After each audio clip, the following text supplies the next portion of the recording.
Welcome to Mojo Talks. I'm Eric, and today we're talking Olympics, but not the sporting side of the Olympics. We're talking more about the entertainment side because there's a lot of things that have everyone talking.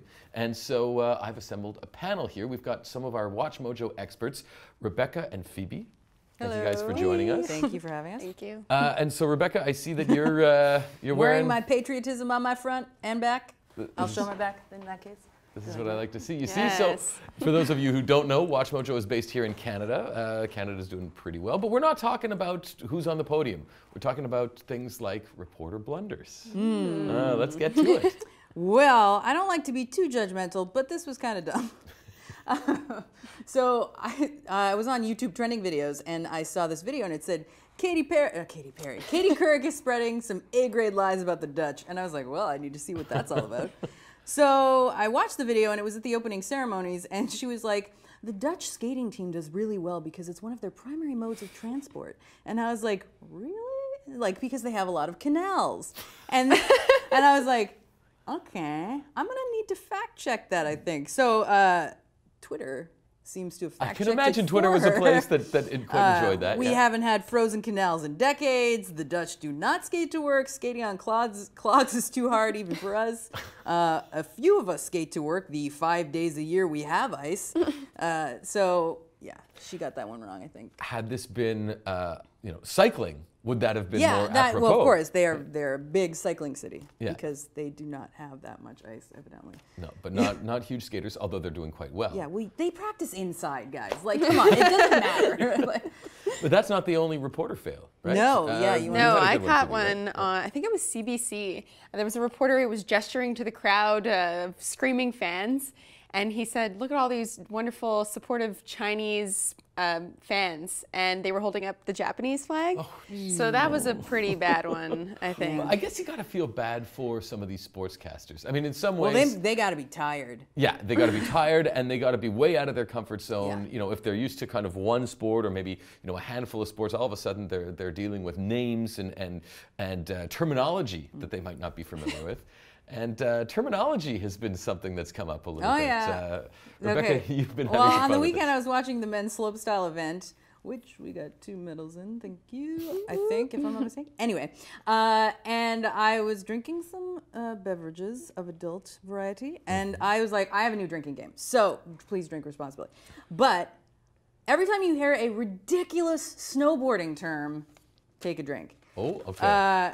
I kept hearing the term chicken salad. Chicken salad. And I was like, is that what he's saying? The captions say he's saying that. Chicken salad, melon, roast beef, rolling down the windows. I do have the definitions if you really want to know what these are. And I'm sure there's viewers who can tell us exactly what each of those mean. But I would be hard-pressed to tell you without reading it right off my card. But these are some ridiculous terms I kept hearing, but enjoyably so. It was actually really entertaining.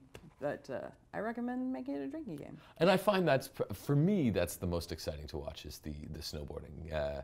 Some of the tricks that they're pulling off, some of these terms that I can't even remember. That there's some good stuff there. Of course, wasn't there someone who won a medal and almost didn't make it? Red Gerard of the U.S. won gold in that, I believe, if I'm not mistaken.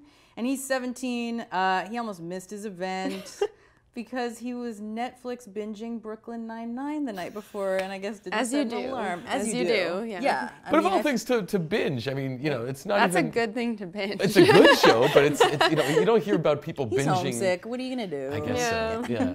Yeah. And so he's 17, and also Chloe Kim, American snowboarder, who I think she broke the record for the youngest ever gold medalist on snow. Yeah, she was incredible. She was just in a league of her own. She was doing these crazy flips. I mean, I'm not super familiar with chicken salads did she do? I'm not sure how many chicken salads she did, but she was amazing. She was incredible.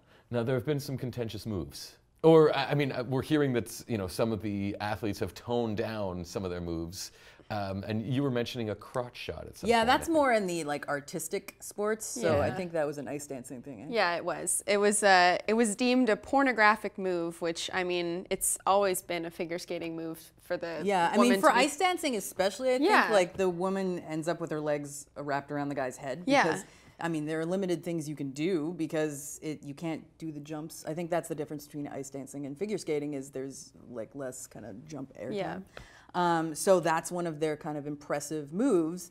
And the Canadian gold medal, well, they are former gold medalists. I think the team won, but I don't think they have competed yet in their solo things. But Tessa Virtue and Scott Moyer, they had to actually tone down their thing because they were like, it was too sexual. And I was just like, come on. Show me some sexy, come on. So what do you find is the, you know, what's the one sport that you would love to get into? If you could be a winter sports Olympian. Like for reals? Yeah. It's curling.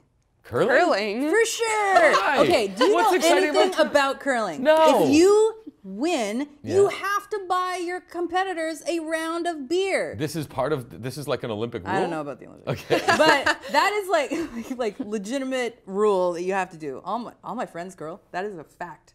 Well, welcome to Canada. Also, I curled in university.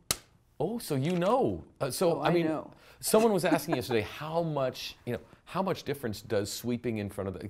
It can make a huge difference. What you're doing, I can explain something.